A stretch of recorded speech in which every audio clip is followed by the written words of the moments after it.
Hey everybody, it's Jason here from Chastity.com. I've lost count of how many guys have come to me and asked, hey, I'm with this great girl, but her past isn't so great. She's made a lot of maybe bad decisions with other guys, and I'm a virgin and saving myself for marriage, but she's not, and these thoughts of her with these other guys just kind of haunts me, and how do I keep this from ruining our relationship? Well, whether you're a guy or a girl and maybe your partner's had different experience than you have, this can cause a lot of bitterness and resentment in a relationship. And what can you do so you guys can move forward? Well, first off, if they've done stuff in the past, because many of you know my story with my wife, I saved my virginity for marriage and she didn't. And she made some mistakes in the past, and she started over when she was maybe about 18, 19 years old. And then we met when I was like 24. When you learn about the past history that might be different than yours, some people experience, resentment or bitterness, disappointment.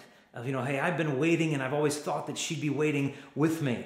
Some people struggle with insecurity. Well, is my partner gonna compare me to these people that they've been with in the past? And so how do we move forward? Well, first, let's go over what not to do with this information.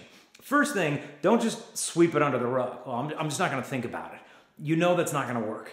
So step number 2, what not to do. Don't hold this information over her head as if she's been somehow unfaithful to you. When these things happened in her past, odds are she didn't even know you. You guys hadn't even met yet. So first understand she hasn't been unfaithful to you. Odds are she probably regrets those things she's done and doesn't need it being held over her head. And odds are too that you've made mistakes in your own way, in different ways. Whether you've struggled with pornography or doing things with other girls, I know what it's like to think, hey, as long as I'm technically a virgin, I'm being good. So all else goes. Well, we all have our own baggage in different ways. And so don't think that you're spotless and she's the one with all the issues. Any real relationship is going to involve a lot of new beginnings and forgiveness. And so that needs to start now. And if you're not able to let go of this, she can end up not only struggling to forgive herself, but end up resenting you for not seeing who she's become today.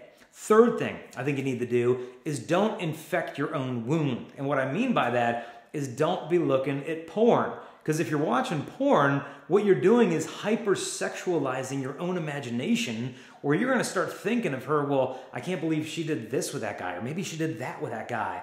We don't need to be struggling with it in this way. But more importantly, if you're looking at porn while being committed to someone else, you're cheating on that person. It's an act of infidelity, because you can have your pixels or you can have your person, but you can't have them both. And when you promise to be faithful, it's not just with your body, but your imagination, your heart, your eyes, everything should belong to them. And then lastly, I think what you need to make sure not to do is don't get too specific of going into too many details about her past. I think it's sufficient to know that it happened and when it happened and maybe how many people it happened with, and that's about enough. Because if you go into too many details, not only does she not need to relive all of those memories, you don't need those images in your own head as well. A lot of this will only do more harm than good. So if you're not supposed to do those things, what are you supposed to do? Well, first and foremost, fight any bitterness that might be taking root in your heart with gratitude. Give thanks to God that she's in your life and not in their lives anymore. Give thanks to God that maybe she's changed her lifestyle, that she's become a new creation. She's a brand new human being. And so when you start to feel ungrateful, fight that. You have to remember that resentment isn't only a feeling, it's also a decision sometimes. And you have to fight against that with the spirit of gratitude. So that's point number 1. Point number 2, when these thoughts come to your mind about her or these other guys, what are you going to do with those thoughts? Pray. Pray for her. Pray for her, for healing, for her memories, for that God would continue to deepen her conversion. And pray also for that guy or those guys in her past for their conversion as well. So that way you're transforming some temptation towards bitterness into intercession and into prayer. And so where these feelings might cause you to want to love her less, you're choosing to love her more through prayer. So that's point number 2. Now, point number 3 is to live purely with her, because living purity will heal the past. Because to be honest, you might be the one that gets to marry this woman, but you might not. And if you're not her future husband, then you don't want her bringing into her future marriage experiences she's had with you that her husband might struggle with as well. And so by living purity, you're going to help to heal the past and build a more solid foundation for lasting love yourself. Fourth point I would say is talk to her about this. I mean, any real relationship has open and honest communication. And to me, this is a real great test of the maturity of love you have for one another, because it's going to require some vulnerability on your part to share with her maybe some of your fears or insecurities. And it's going to require empathy on her part to hear where you're coming from, where you're going to need to be patient with one another because you're going to take a role in each other's healing process regarding this whole issue. And if over time you find, that it's not really improving, talk to a counselor, maybe together or separately. How do we work through this? And when you talk to her, this is not about blame. This is not about shame. This is about, I want to move forward with you. And there's just this issue I want to be able to talk to you about more openly. You could start the conversation, say, honey, there's something just been weighing on my heart, and, can I talk to you about this? And odds are, well, absolutely, honey. And then just open up to her, not again in a spirit of condemnation or shame, but just I'm hoping you can just understand where I'm coming from and help me to work through this together. Now, point number 5, be a man. I remember St. Padre Pio once, a young man came up to him whose girlfriend had just broken up with him. This young man was crying, and to comfort this young man, St. Padre Pio looked at him, smacked him in the face, and said, be a man.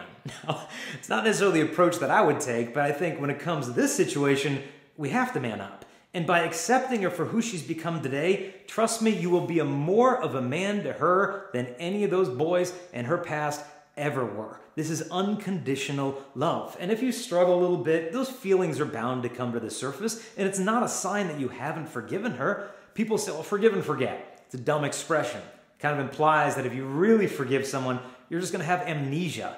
And we know that it's not true. Forgiveness doesn't mean you forget what happened. Forgiveness means you no longer hold it over that person as if they somehow owe you one. But if you really look at this, I mean, did you really save your virginity for marriage for the sake of getting virginity? Or did you save it for giving it? And how much of a pity would it be to lose your whole future with this woman because you can't accept her past? Lose the gift of the person because you're so busy in pursuit of the gift of virginity. Because if you marry her, trust me, you're going to get something much greater than the gift of her virginity. And that's the gift of her. And to lose out on that gift because we just can't accept the past, man, if you can't let go of her past, I'm sorry, you need to let go of her. Because she really deserves someone who can love her for who she has become today. And granted, it might be a struggle, but it gets better with time. So be patient with yourself and be patient in this process. And so that's step number 5. Now, point number 6, understand that you play a role in her healing to show her the love of God. Because God's love for us is unconditional. He does not hold our past mistakes over us. Because your girlfriend may really wonder, like, am I damaged goods? Am I worthy of love? Am I unlovable? And your answer to this whole issue will help her resolve those deeper questions. You have to die to yourself by kind of maybe letting go of that idealization you had formed in your mind of what marriage was supposed to look like. Because understand that God is allowing you to experience this wound in your heart, not only to heal her, but also to heal you. Because it will purify your relationship. It will conform you to the image of Christ, and it will deepen your love for this woman. And so God sometimes heals us through the wounds he permits us to experience. I remember Mother Teresa once saying that love, to be real, it must hurt, it must cost, it must empty us of self. Another one of my heroes, Karol Wojtyła, John Paul II, said this. And this is one of my favorite quotes of him on relationships. He's explaining, when faults come up to the surface, and it says, we love the person complete with all his or her virtues and faults, and up to a point independently of those virtues and in spite of those faults. The strength of such a love emerges most clearly when the beloved person stumbles, when his or her weaknesses or even sins come to the surface. One who truly loves does not then withdraw his love, but loves all the more, loves in full consciousness of the other's shortcomings and faults, and without in the least approving of them.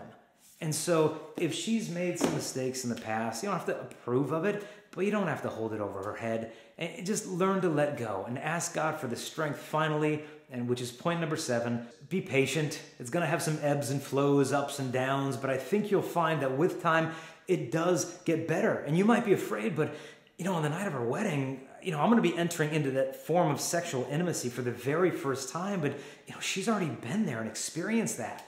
This is not true. Sex outside of marriage is not the same thing as making love as a sacrament, where you're consummating your union. You're speaking the wedding vows and making them flesh through that act. This is why the artist Salvador Dali said the only way to make love is as a sacrament.